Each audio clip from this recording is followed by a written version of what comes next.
Hey, this is the one-man gold mine, the one-man enterprise of professional wrestling and all entertainment, Flynn Hendricks. And you better believe when I'm looking for a good podcast to listen to, I go to my own. I go to the I Know You Hear Me podcast hosted by me, Flynn Hendricks. That is such a fresh perspective for how you should look at life, too.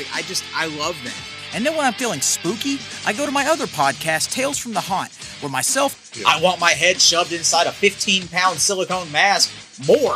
I want to have a bucket of sweat coming off me at the end of the night than just Jeff. Dogs don't lay eggs, Flynn. I hate you so much. Talk to other scare actors about what it takes to get into the world of scare acting.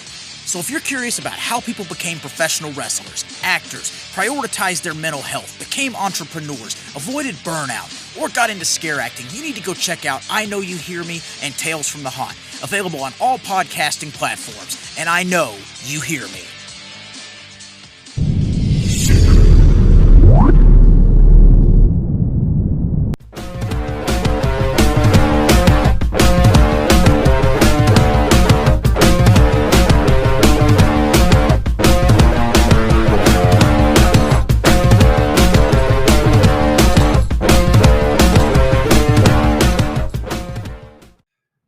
Welcome, everybody, to the PWZ podcast. I want to welcome Brittany Brown to the show. How are you today? I'm doing great. Thanks, Rick. How you doing? I'm fantastic. Thank you for joining me today. I've been looking forward to this one. Me too. I'm just sorry the camera's not working. I don't know why. I know we're having a little technical difficulties today, but it wouldn't be this show if we weren't having some sort of technical difficulty, to be honest with you. So. And it wouldn't be my life either. So we're here to talk about your career in the world of professional wrestling, but I want to know first, how did you even get interested? Were you a fan growing up? So yeah, as a really young child, I'm talking like 5 years old, I watched with my dad and my sister, and we absolutely loved it. And I just loved the heels like Freddie Blassie, Captain Lou, the Fabulous Moolah, and the more we watched it, the more upset my mother got because she didn't want to see that violence. So, of course, my father, being the character that he was, we made sure we watched it more and more and more just to piss her off. It's funny. So, so my sister kind of dropped out of that over the years, and my father and I were really, really into it. And I finally decided to seek out the Fabulous Moolah, which I never thought I could because this was, back when we had the yellow pages and stuff. And a girl from Dewitt, Mass doesn't have a phone book for Columbia, South Carolina. So honestly, I don't remember how I found out her real name, but I did. And I called 411 and I got her phone number. Wow. Yeah. Wow. Yeah. So was it if she didn't have a voice like she had, I wouldn't have even believed it was her, but I knew it was her. So you seeked her out to basically start your career or start your interest in your career in professional wrestling. How was that? Like, I'm sure it was pretty brutal. I've heard many stories. There's a lot of stories about Moolah going around, but of course it was a different time. So, well, that stuff's all bullshit. And I'll be the first to tell you that. I've done several interviews when that was all going on, and that's total bullshit. She was a tough teacher. She made you work hard, and I was sore as all get out and swore that I would never be back the next weekend, but I did. I flew there every Friday night after work. I was 21 years old, and I stayed till Sunday night. And then I went back to work during the week and then flew out of Logan, and Donna Christinello would pick me up and stayed every weekend. And that's what I did. And it was tough. It was brutal, but she was nothing but sweet and nice to me, taught me the right way, told me what to watch out for, protected me. Told me never to date the boys, which was the best piece of advice she could have ever given a girl. And I've passed that on to others, actually, that did listen and didn't. and they wish they did. But that's how I started. And then when the airfares just like overnight tripled, I was like, oh my God, because I lived alone with my dog and he wasn't making any income. So, he's just sitting home. Right. So I said, oh my God, what am I going to do? And, this is so weird how this happened. I was sitting at an auto body shop in Hanover, Massachusetts, waiting to get my Mustang rebuilt. And I was just sitting waiting for them to open. And there was a big, huge guy sitting in a blue Porsche.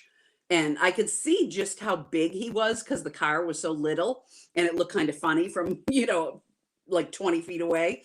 And I was just like, oh, whatever, because there was other people sitting there in their cars.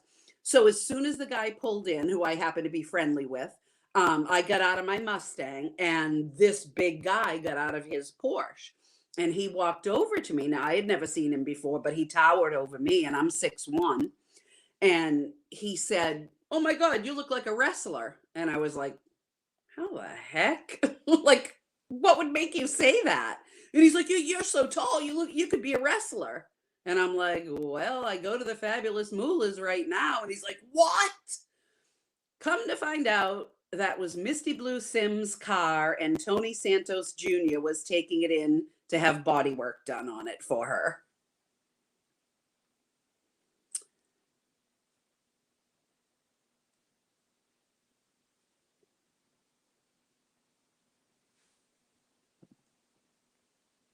I lost your voice.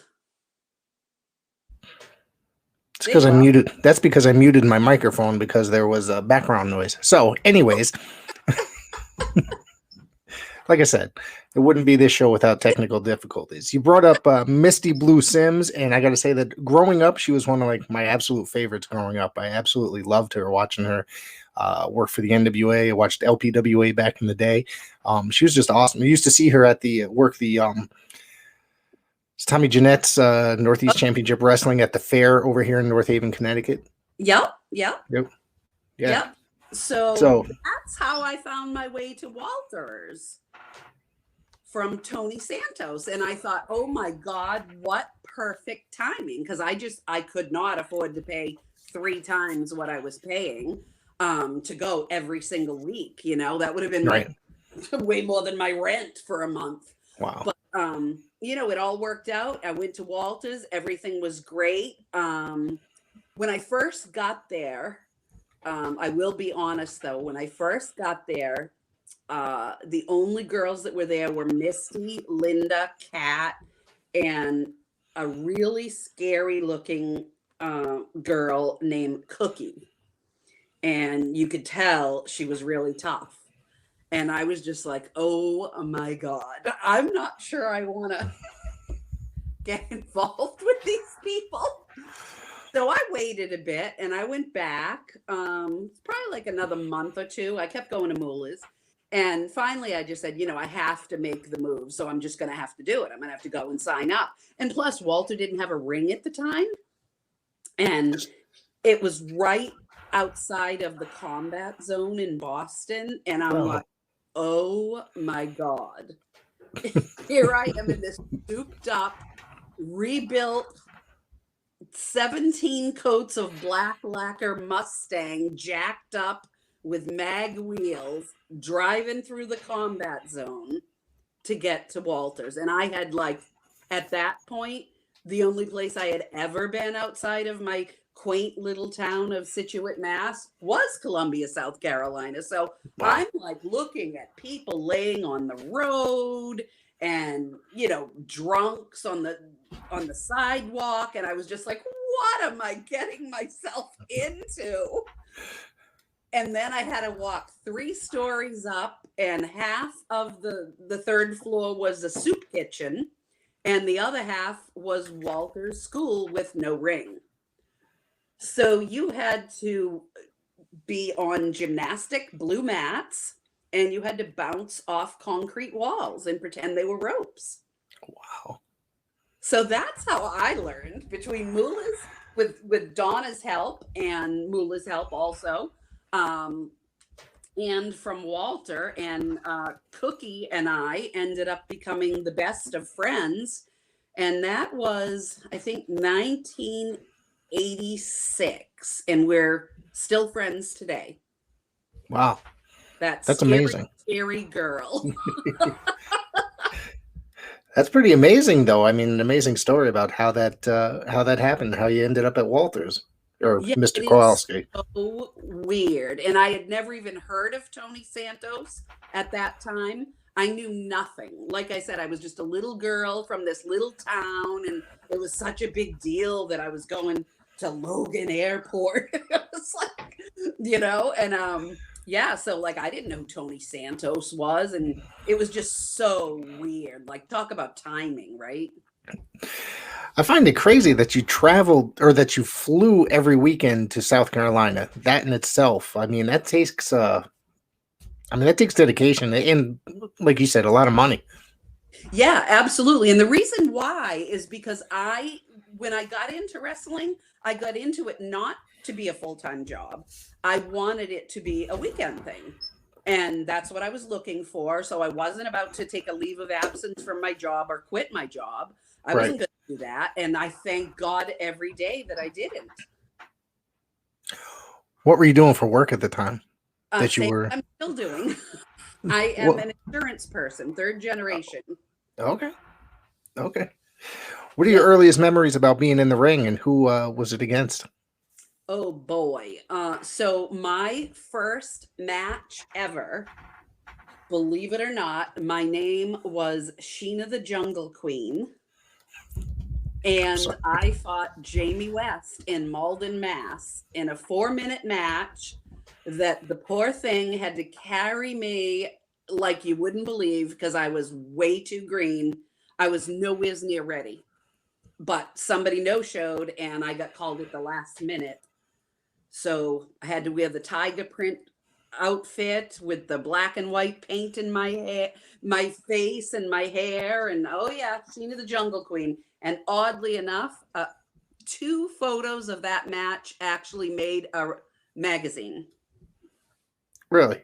How weird is that? That's pretty impressive. Something that rare, I guess, existed. Like photos and a magazine of like, what is that? Was that a one-off like match for you? Like, it's for under that name? Oh yeah, I think I did that maybe like 3 times. Okay. The only time I ever had to do Sheena the Jungle Queen was when I had to do a job for Richard Burns's USWF, and Walter wouldn't let me do a job under my name of Brittany Brown because I was his champion. So in order to do a job for Jamie, I had to be Sheena the Jungle Queen. Was that USWF a 90s promotion? Did they run in the 90s? 80s, 90s, yep. Because if I remember correctly, that they ran Southern Connecticut University, and I was at one of their shows. And I'm going back probably 1997, maybe? Maybe. That could be. I wasn't on that one. No. No, but I mean, I wrestled until just 10 years ago. I just stopped 10 years ago. So, but I wrestled Jamie almost all the time. I'm going to ask you about some of the organizations that you worked with. Obviously, I asked you about Moolah and Kowalski. You worked for the National Wrestling Federation, the NWF. Was that Bob Raskin's NWF? NWF. The NWF that I worked for was different. Yeah, that was a different one. That was a very little known one that worked out of Rhode Island and Connecticut. Okay. Yeah. Okay. And then there were so many. There was EPW, Empire Pro Wrestling, that the Boston bad boy Rocky Raymond, he was the promoter. I'm sure you've heard of him. Yes, I have. I actually work for a company. Well, I work with a company, I should say. Can't say I work for, because I actually have a day job. Work for a company actually that goes under the same name, Empire Pro Wrestling. So, really? Currently, yes, I do play-by-play for them. They're run by a couple guys that kind of, I guess, imported themselves from Queens, New York, into Bridgeport, Connecticut, and I've become pretty good friends with over the years. They worked under Mario Mancini for a number of years as well. So. Oh, awesome! That's awesome. Yeah. Cool. Yep. Yeah. And I'm just trying to think. I mean, I worked for LPWA. That was fun. Actually, I actually, oddly, I was in a tag match on television against Misty and Heidi when they were the champions. Yep, I have that here in my notes. You wrestled for the tag titles. I believe that was a title match. Yep. That was on every Saturday night at like midnight on the Madison Square Garden network, or that's where I got it at least. And I would stay up late. Hosted by Jim Cornette and Joe Pedicino. Yeah, absolutely. Yep. And Sergeant Slaughter would do play-by-play every now and then. Yeah. Yep. Ken Resnick was there. I mean, I loved that show back in the day. Yeah, he's such a great guy.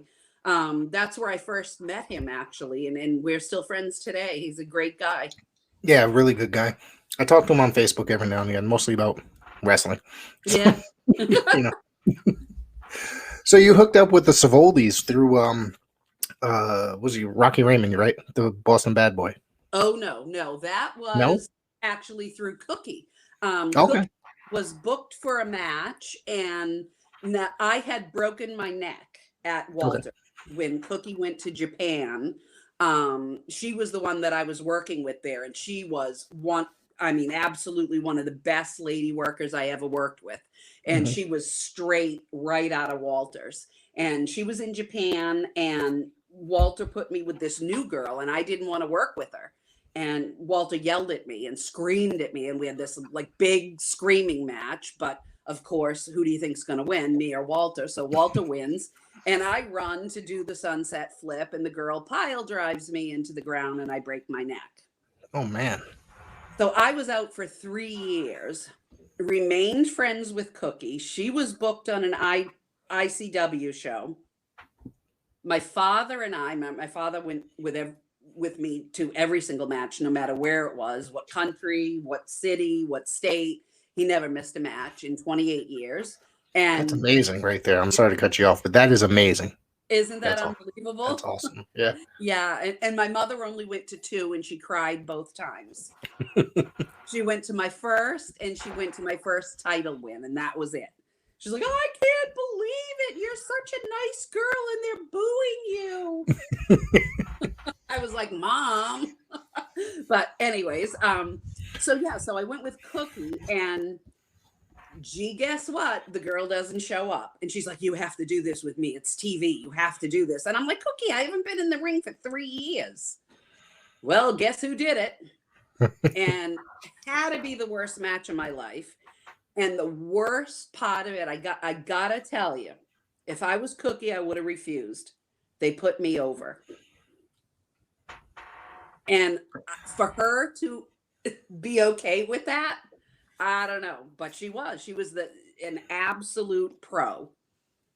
And I really believe if it was anyone else, they probably would have hurt me, because like I said, I hadn't been in the ring for 3 years.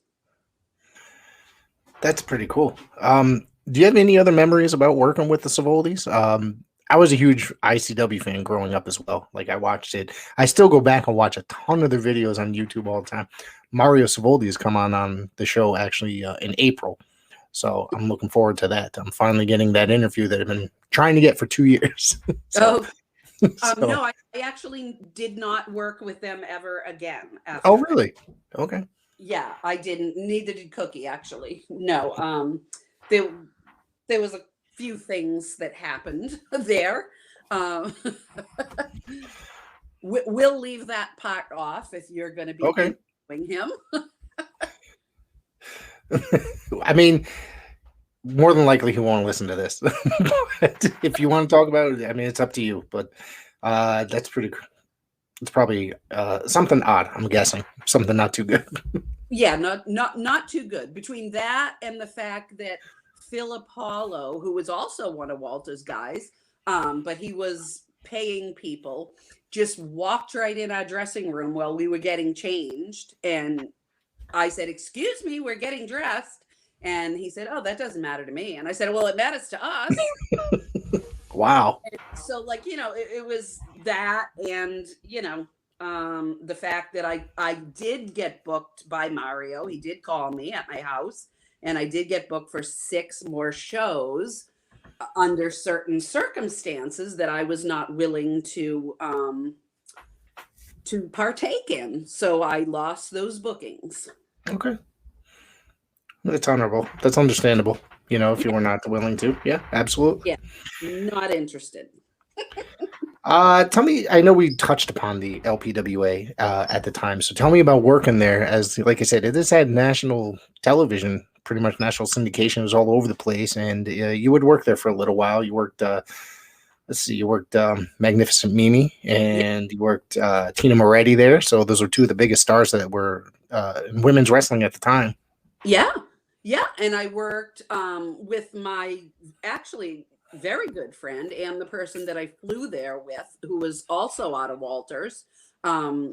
She wrestled under the name Rosebud for Walter, but she was Shelly Francis in the LPWA. She was my best friend, and I worked against her twice, and then I worked in a tag with, God, I can't even remember who.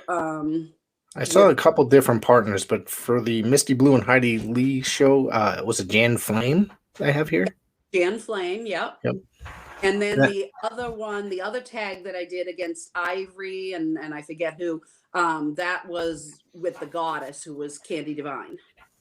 Right. Oh yeah, Candy Divine. Yeah. What do you memories about working? We lost her. What was it, last year or the year before? Candy Divine, who was who was an amazing performer. So I have known her all the way back to probably 1991.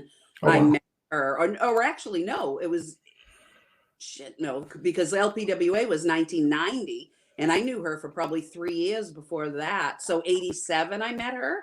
Okay. And we actually worked together, I think once for NWA, several times for WWWA, Dino Santa, and we worked a couple times for LPWA, and then we worked several times for Moolah's LIWA out in Vegas. Okay. I was on the board of that. Eventually, I was on the board of the LIWA, and we used to fly out there every year. A bunch of us would fly out there every year and take part in her show that she did, her and Mae Young. Oh, okay. Right. Yeah. So you ended up starting your own promotion, I see. Was it World Wrestling Alliance in 1999 that you were involved in? Yeah. I did, and we had all of the at the time WWF guys that were just coming in. We used like the Hardy Brothers, Kurt Angle, Val Venus, Goldust. We had all of them, and what was really cool is that no other indie federation was getting them at the time. So people were like pissed off that we were, and they were.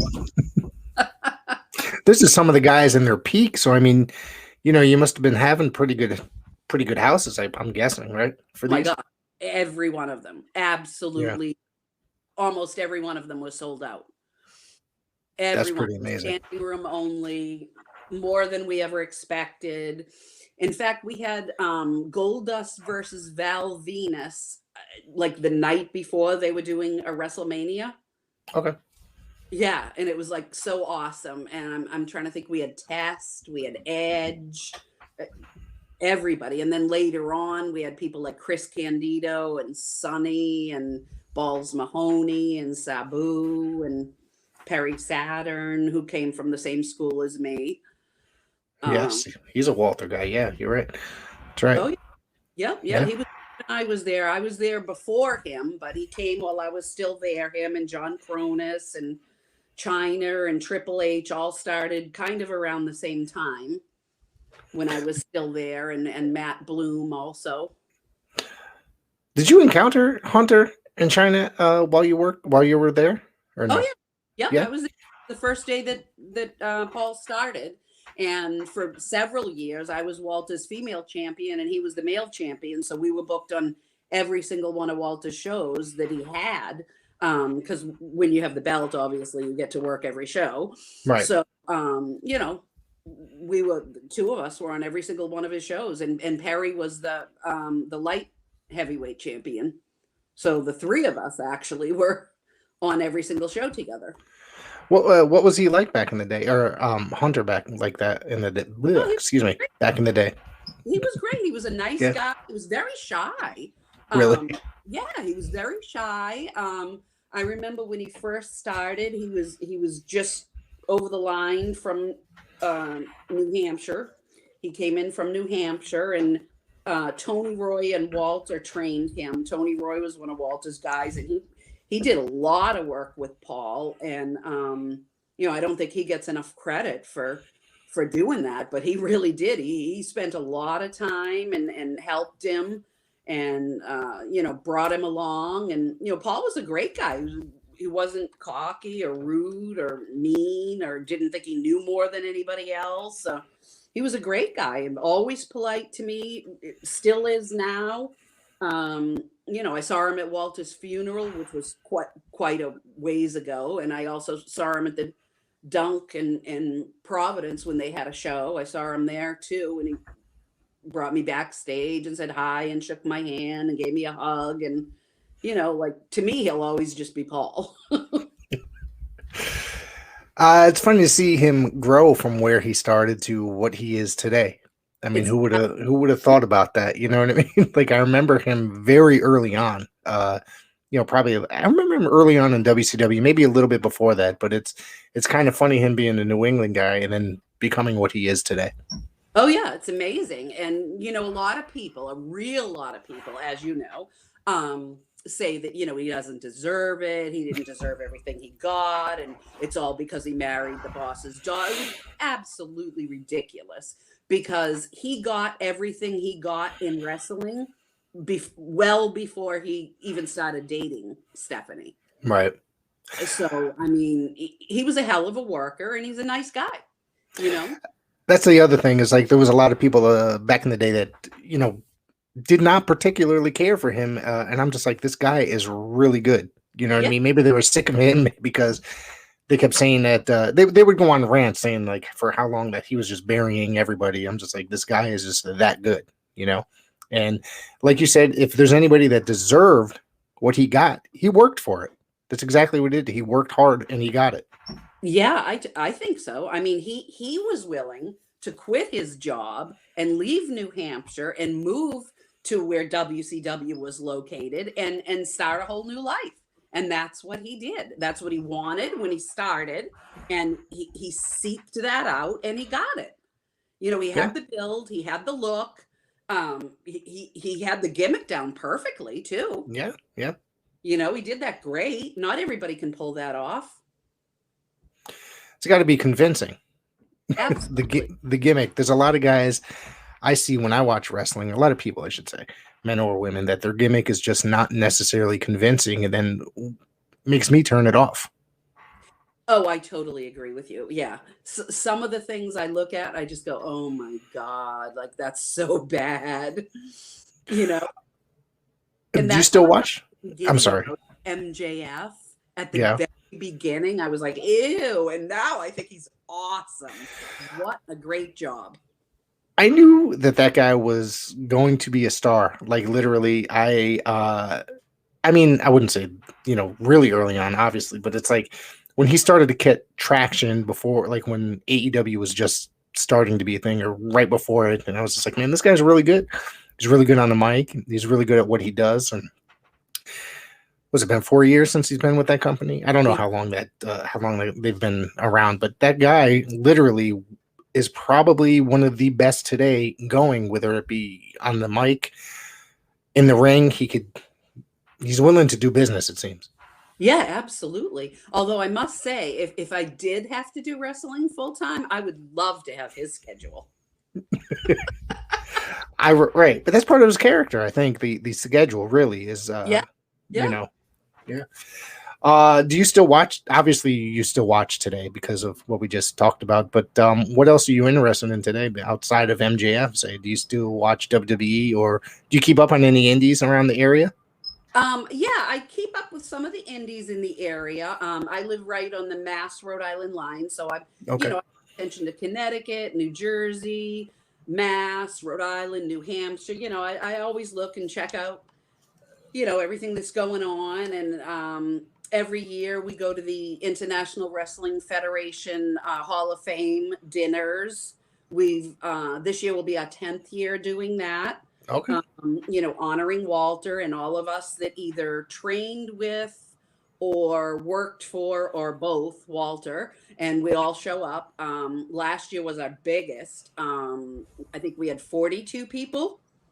Okay. And Well, Big Ron Shaw flew in from Florida. I got him coming next month as well. Awesome. So, Awesome. Yeah. So that's where Joel actually met Ron. okay. And I had never met him either. It was great to meet him. What a great guy he is, and what great stories. Oh my God.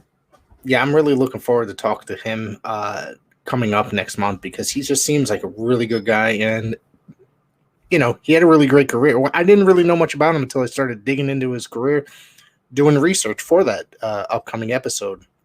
And it's just like, wow, he has a really interesting career. I can't wait to talk to him. Yeah, he really does. And I'll tell you, you want to set aside a lot of time for him, because, he's done a lot more than anybody knows in this business. And oh man, I'll tell you, he has got some good stories, and he's a great storyteller too. Yeah. Great. That's awesome. I'm looking forward to that. So, I know you mentioned some things. You do travel like to Connecticut. I mean, what indies are you interested in this area? Well, to be honest with you, I really keep up with, and I went last year to Tommy Fierro's ISPW. Tommy and I go way back. We've known each other for decades. And I went there. I got the Lifetime Achievement Award after his Fan Fest last May. So I did drive to New Jersey for that. I hadn't been out that way for a while. So that was cool, going out there and, seeing the show and seeing Tommy and Mike Moraldo, Tom Brandy, everybody, I hadn't seen in so long. And, Crowbar, he was there. And Great guy. Oh, awesome. Yeah. Awesome. And still working his ass off, doing awesome, just like back in the day. He's, you wouldn't think that he was, I don't know, what is he, 50? I mean, you wouldn't think it, the way he's working the matches these days. You know what I mean? Yeah. I know. And same with Mike Moraldo. You remember when they used to be tag team partners? Yeah. Mike Moraldo and Devin Storm. And like, oh my God. Yeah. When I saw him too, I'm like, oh, why aren't you still wrestling? Look at you. I've seen him recently. He looks great. Yeah, man, they used to come to Connecticut all the time to work, and I used to drive to Tommy's shows in New Jersey once in a while, probably every few months or whatever.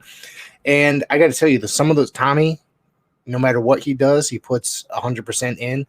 And every one of his shows that I've been to, when it was, I think, I'm going back, 1995 was the first time I ever went to a Tommy show. So I think it was called something different at the time, but every show he ever did, he put his heart into, and it was an amazing, amazing evening. You know what I mean? I drive 2 hours from Connecticut to go to this show and just have an awesome time. Yeah. And I mean, obviously, when something like that happens every time, it makes you want to go back. Absolutely. Yeah. Bring your friends. And, I've always said, I've never said this out loud before, but in my head for years, I have said, I would love to know what is going on with Tommy Fierro in that everything he touches turns to gold. You're 100% correct. I still am in touch with him every now and again. I buy stuff from him, some of his auctions that he has, and communicate every time. He's just a wonderful dude. He really is. So awesome. He's such a great guy. And I can't believe how I certainly can believe how successful he is, because he does. He works his ass off and puts his heart and soul into this. But it's just amazing. Like when I walked into that Men in Sports arena there last May, I just looked around and I was like, oh my God, I feel like I'm home. Like I'm back home again, And to think he was out of the business for a number of years, and then all of a sudden during the pandemic, when he, according to his Facebook, when he lost his job, he just poured his heart back into professional wrestling, and he's 100% successful, and it's just awesome to watch. I've seen videos of the current ISPW shows. Those rooms are packed. Absolutely. Standing room only every time I see it. And I'm just like, what is it with this guy? I gotta go. I have to drive there when Powerball gets big again and rub his head and drive back home and buy a ticket. That's awesome. That's so funny because, yeah, man, it's awesome. I mean, I don't travel too far for shows anymore. My whole goal is my whole thing is now I don't drive over 90 minutes anymore because it's just I'm too old to be driving home that late at night. But there are special occasions. I mean, me and my wife might go up there. Maybe we'll get your room. She hates wrestling. That's the funny part about it.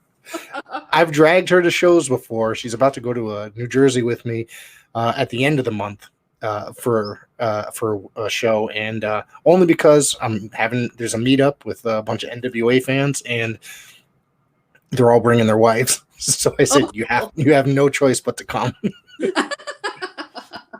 She looked at me like I was crazy. Oh, well, that's nice that you'd go. That's awesome. Yeah. Well, you know, I've loved professional wrestling since I was about 8 years old, you know, and I still do. I'm approaching 50 rapidly. And it's one of those things. There's just something very special about it. It brings people together. There's so much enjoyment in watching professional wrestling. Yeah, I mean, I totally agree with you. And I felt like 11 or 10 years ago when I left the business, I kind of felt I really was lost. You know, like I'm so used to working every weekend, sometimes multiple times a week, you know. And then, of course, running my own shows. I didn't have that to do anymore. I didn't have, you know, wrestling to do anymore. And I was just like, oh my God, I feel like a part of me died. Seriously, I was like mourning a part of my life that was completely gone. And you know, a friend of mine who also used to manage me and be in mixed tags with me as well. His name was Vic Vicious. He suggested, he was living in Middleborough, Mass at the time. He now lives right outside of Disney in Florida. But he suggested doing an IWF reunion. And I said to him, I don't know about that, you know. So we did it. You know, the first time we probably had like 22 people. And then like I told you, last year we had 42. We have people flying in from Florida now. Billy Silverman flies in from Florida. Ron Shaw came in last year. He's coming back again this year. Vic flies in from Florida. You know, we have Tony Ulysses comes. Ulysses. That's a name I have not heard in a very long time, Tony Ulysses. Yeah. And then we have Big John Callahan. He comes. He's got quite the stories too. He knows everything and everyone going back 45 years, I swear. Wow. He would be somebody interesting for your show. And he is still involved with a promotion called SPW that is run another Walter student, Chris Blackheart. He runs that promotion out of Woonsocket, Rhode Island. And they run in Rhode Island and Mass. And John Callahan, I think he's the like general manager or something, and he does the ring announcing. But he's very involved, and he's at the school a lot. And you know, he's there. Referee Paul Richards is there. You probably remember him from WWF and ECW. Smooth Operator.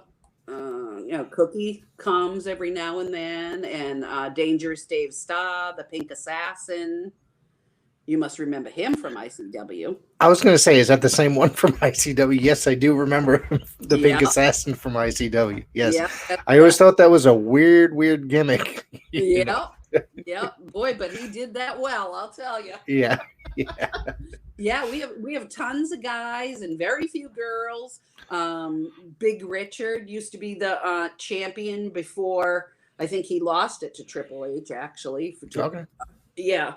Big Richard. There's just so many of them coming, and what a great time it is. And I'm so thankful to Vic for thinking of it, because at first I was kind of like, I don't know about that. And he's like, oh, come on, I can't do it without you. So we've been running it together, and this year is going to be the 10th year. We had to skip one for COVID, but you know, this will be our 10th time over the course of 11 years doing it. It's always interesting that COVID was a very interesting thing. I mean, there was always, you know, everything was shut down, but the only thing sports, music, and professional wrestling never really went away. If you were a fan of professional wrestling, WWE and AEW and several others would do empty arena television. Yeah. It was kind of happy for the wrestling fan, or I should say, it was kind of good for the wrestling fan. It's I mean, if you like one or the other, if you like both companies, I watch everything that's on television. So yeah. All I watch is AEW. Yeah. I kind of gave up watching WWE quite a while ago. I'll tell you my story with that in just one second. Go ahead. Well, the funny part about WWE is it's a 3-hour show now. Or Raw is, at least. So I usually wait about a half hour or an hour before I actually tune in, and I start it from the beginning on my DVR, and I fast forward through every moment that I think is just going to be garbage, and then I stop at the things that I may like, and if I start to like it, okay, it's great. I continue to watch. I usually end up making the television program a 20-minute show or a half an hour out of 3 hours. So that's where I am with the WWE right now. So their pay-per-views have been really pretty decent overall, but the television, not so much. Yeah. Obviously I'm more interested in the ladies matches. Yeah. And they were just, back when I stopped watching probably 10 years ago, they were just so bad that I literally was embarrassed to say that I was a lady wrestler. Well, I understand. It's changed quite a bit in WWE. I mean, they've done an all women's pay-per-view at one point, which I thought they would bring back, but they didn't for like the last 2 years. But I think it was 3 years ago they did one. Wow. They have an amazing women's roster. There's not like one show you can't tune in where there's at least 2 to 3 women's matches. I think the time you're probably referring to, or probably the Diva era, is what I'm guessing, which to me was just complete garbage, because half the time it's like, it's not the talent's fault. It's necessarily the writer's fault. It was not just made to be a joke in a way. Everything had some sort of a gimmick match, and they weren't necessarily actually even putting on a wrestling match. It was just all, a gimmick. Right. Yeah. I was like, you know what, I can't. And that was kind of sad for me, because like I said, I've been watching since I was 5. Yeah. And it was really sad, but it was like I was taking it personally, believe it or not. I was. Well, I was like, oh my God. I fully understand why you would take it personally. I mean, at your level, and you being a woman wrestler, I mean, you wouldn't want to see somebody ruining your craft in a way. Exactly. Yeah. Yep. Go ahead. Do you have something? Nope.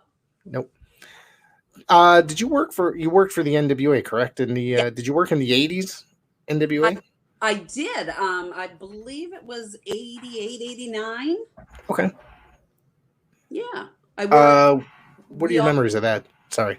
Well, it was a tour that we went on for, we just went from town to town to town to town every day. And it was myself, Gene Kirkland, Nasty Sherry, Nasty Linda Dallas, Nasty Cat. They like that name, huh? Nasty. And Misty Blue. And all I can say about that is thank God Gene Kirkland was there. That's all I can say. That bad. And oh my goodness. Gene and I traveled by ourselves, and we stayed in a room together, and all the other girls traveled together, and they all stayed in a room. And when we got to our first, I think it was the Spectrum in Philadelphia, the place was packed. It had to be like 35,000 people there. And I remember, I remember seeing Barry Windham, Lex Luger, and that's where I actually became friendly with Mick Foley. That was 89, I believe, that he was there. Yeah, or that his first run was 89. Yeah. Yep, and that's where I became friendly with him, and we've remained friends ever since. We were like the only people out in the hallway using the payphones. He's an amazing guy as well. I've encountered him a couple times, and each time he was probably the nicest human being on Yep. earth. Yep. Yep. I have, remained friends with him. I saw him at many Cauliflower Alley clubs, whether it be in Vegas or in, Studio City, California, like they used to be. I used to go to all of those. And, just a real down to earth, really nice guy, Yeah, absolutely. I think he just did a speaking tour, I think about 2 years ago, or maybe it was prior to the pandemic, excuse me, like months before. And he came here to New Haven, Connecticut. And, my friend had bought the VIP seat, VIP, whatever, the VIP package. So we got the meet and greet beforehand. I guess, we went backstage, talked to him for a little while. Still, cool as hell. Oh, yeah. Yeah. Great. And he was doing a comedy thing for a while too, I think. Stand-up comedy. Yep. So what brought you into your retirement? Was you just done with it, or done with professional wrestling, or was there a particular reason? So my father died kind of unexpectedly. I'm sorry. And thank you. And that was 11 years ago. And I tried to go to, I think I had 2 different weekends. I flew to Tennessee and worked 3 shows each. And then I worked for Chris Blackheart one time in Massachusetts. And I said, I can't do this. It was not the same, especially the local one. Right. I was just like, yeah, I can't do this anymore. And people were like, you serious? Just because your father passed away, you're going to quit something you've been doing for 28 years? And I'm like, I tried. I don't know. I had this and I've never had this in my life, ever. Not even a taste of it. I had this major anxiety the first time when I flew to Tennessee. It was probably about 4 months after he passed away. And I flew and I had 3 matches over the weekend and flew back home. And it was the worst experience of my life. And it had nothing to do with the wrestling or the people there or the promoter or anything. I was treated very well, paid very well, great girls there, a lot of girls that I've known for years. But I had some sort of weird anxiety attack, and I was pacing back and forth and I couldn't figure out what was wrong. And then when I got home, I finally figured out what it was. It was the first time in almost 30 years that my father wasn't there. Wow. And I was traveling alone, and I'd never had traveled alone. Wow. And, that might sound weird, but that's the truth. No, it doesn't sound weird.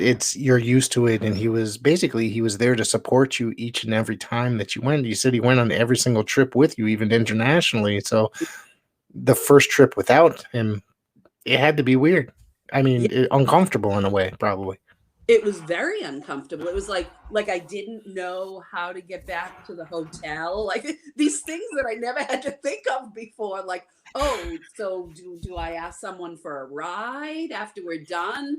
There's no dad and no rental car, and what's going on here? I was just like a lost puppy, and you'd think after all those years that I would be able to do that, and I probably could. I'm sure I could.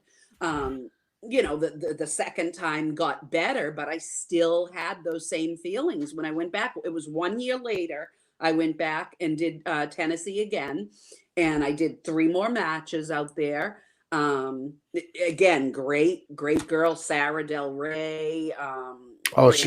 She was great. Yeah. Amazing. Absolutely top notch. Amazing.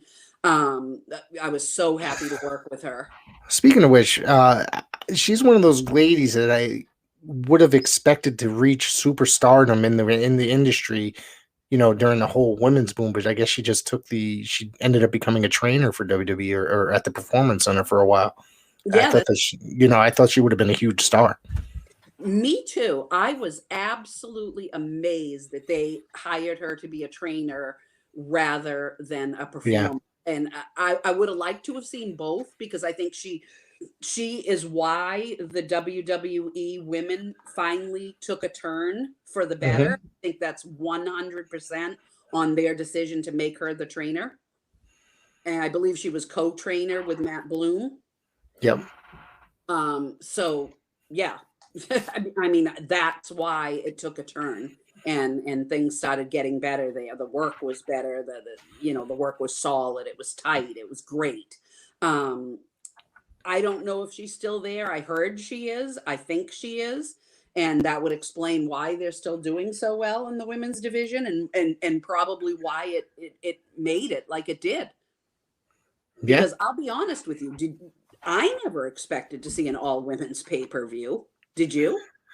No, I never. Literally, I didn't think that WWE. I mean, growing up in the 1980s, they'd probably have one match every few months or whatever. A women's match, and I never expected ever to be that into, or not. Them being that into having that many women, or having a women's show, or pushing it as much as they would. I mean, this is WWE. I've never really witnessed that. I mean, WCW didn't really even barely had any women wrestling, but WWE is really into it now. Right. Yep. And I really think between her and Stephanie and Paul, I think they're all very responsible for making a quote unquote women's division. I really do. I think it's awesome. I think Hunter is really on top of what's going on in professional wrestling outside of WWE, and really knows what the fans want to see. Because I think that's they want it. He's going to bring it to you if he can, if it's in his will, if he can. Yeah, I totally agree. I mean, you got to remember, he started the same way I started, right? We started at the bottom. We worked in VFWs. We worked in high schools. We worked everything. He knows everything that he witnessed and saw. And he learned from Walter. I know he loved Walter. I mean, Christ, Walter's funeral was held up because Paul was stuck in Boston traffic. Wow. I mean, he was not going to miss that. And he was calling like every 10 minutes, please, don't start until I get there. Wow. I don't mean to laugh, but I mean, that's crazy. Yeah. Yeah, it is. It was awesome. We were all sitting there fidgeting at this point because it was held up for quite a while. But, I'm glad that they did. And, he was one of the pallbearers, and, it was a very sad, sad day, but, luckily he made it. And I think he was very happy for that. And that was his trainer and meant the world to him, just like Walter meant to me. Walter was like a second father to me. Before we go, is there any women today that you like, that you're into, that you're a fan of, that you think should be on top of the game? Well, who I really liked a lot back when she was in WWE was Paige. Okay. Have you seen her AEW run yet? I have. It's less than satisfactory. Yeah. So far. I'm sad because I think, having had a broken neck myself, I certainly sympathize with anybody that's had a neck injury, especially a broken neck. I don't know if that's what she had or not. I know she had a very bad neck injury. I don't know if it was a broken neck or not. I think it might have been. I know Nikki Bella had that and came back from it and worked some great matches still. But it's a very delicate issue, and I was scared to death to come back. And when I did, I came back for, 21 more years or 25 more years, whatever I did. But I did. And luckily I healed okay. Not saying I don't have arthritis in my neck and haven't had it since I've been in my 20s, but I can do that too. And you hear it go click, click, crack that neck. But, I feel bad for her. And I think the reason why we're not seeing the same quality of work is because I think they're really holding her back there. And I think they're afraid for her neck. And I feel bad. That makes sense. I mean, there's, I think she wouldn't be cleared by WWE doctors, but then, I guess she was cleared at AEW. So she came in and because she wanted to compete. But like I said, you never know what could happen, So Right. yeah. And I don't think, obviously, nobody wants to see anybody get hurt. I mean, she's a great person, great worker. She gave her heart and soul to the business from a young age. We all know the story of her family and her brothers, mother and father, and all that. I mean, boy, I'll tell you, that's a family that really gave their all and still does. Yeah, absolutely. But I think she's excellent, and I just hope that she gets the opportunity to show her talent that we got to see before. I love Absolutely. her. I love the blonde girl there that comes out with her with the little black thing under her eye. Was that Tony Storm? Yeah. I think she's great. Yep. She's she was in WWE. They were both in WWE for quite some time. Yeah. Tony Storm in WWE, but I know she was there. Yeah. Well, she was in NXT UK, then came over to. I don't think she was that in the main roster that long. I could be wrong. That was a period I wasn't really watching WWE a whole lot. Yeah. But I'm impressed with her, and I'm impressed with Jamie Hayter now. Very good. Yeah, very good. I'm not loving Ruby. No. All right. If I can give my opinion, I liked her a lot in WWE, and I liked her when she arrived in AEW. She really seemed to cool off after a while. It's just not that impressive anymore.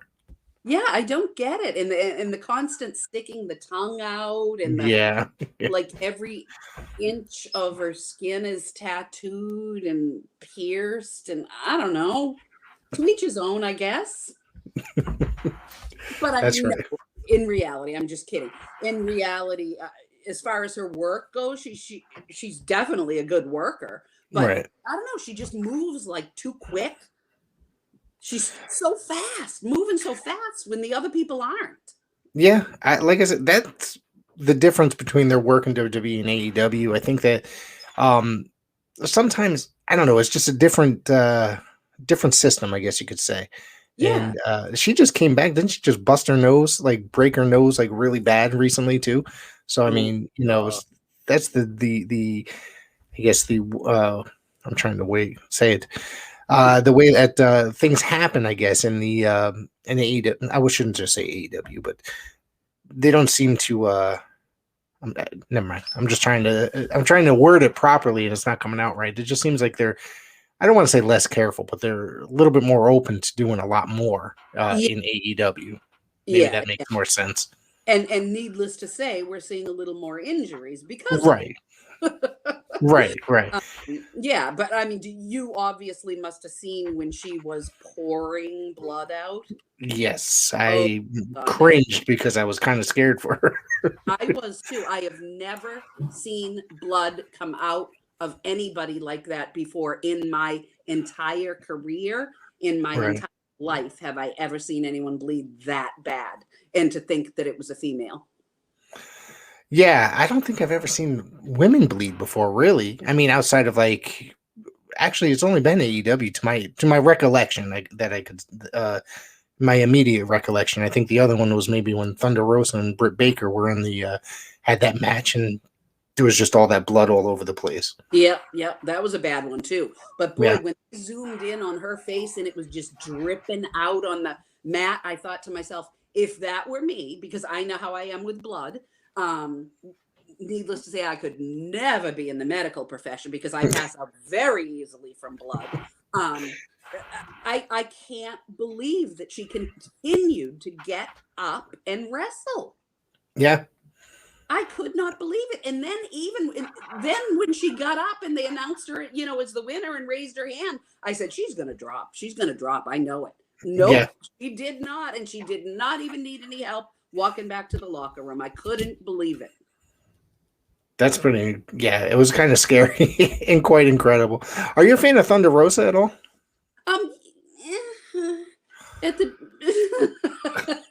At the beginning, I was a little, I'm trying to think of the proper wording. I didn't know whether it was the right thing to do Right. For a federation.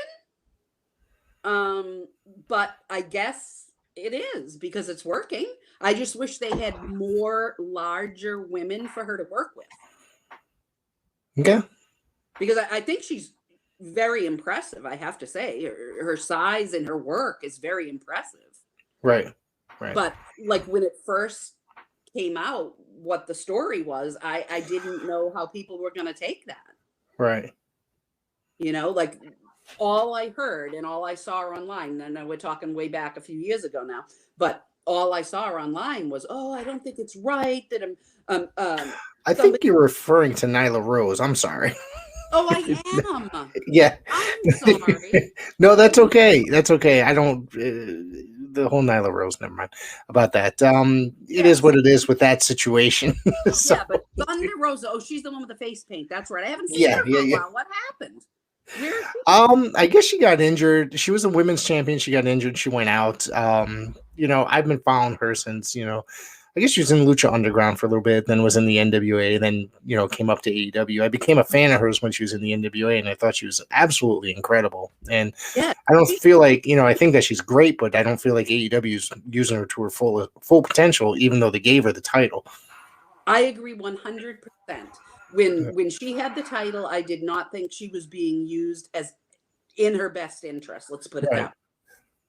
Yep. Yeah. And I'm sorry for confusing them because they look absolutely nothing alike. That's right. It took me a second to realize what you were saying there. Yeah, you were probably. No wonder you had that confused look on your face. Like, what is this girl talking about? I want to ask, did you work for Tony Capone? I'm looking for my my notes here in the NAWA. No, I did not. No? Okay. Maybe it's a different company then. Yeah, all right. The NAWA I worked for was in New Hampshire. New Hampshire, absolutely different company because he worked, ran mostly New York, I believe. So, okay. Yep. Same name. There's so many NAWAs out there. It's kind of confusing sometimes when you're looking. I know every one of them almost. WWAs, EPWs, WWFs, they're all over the place. WWA is definitely one because I was listening to, do you know who Robert Smith is? He used to write for PWI. Yes. Yeah, and I was listening to his recent podcast today, and he was talking about the legendary WWA out from the Midwest today, and I was just like, there are so many federations with this name.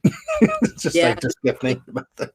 No kidding, and thank goodness when I ran back then, we trademarked it, and because that organization in the Midwest tried suing us, and thank goodness I thought to trademark it.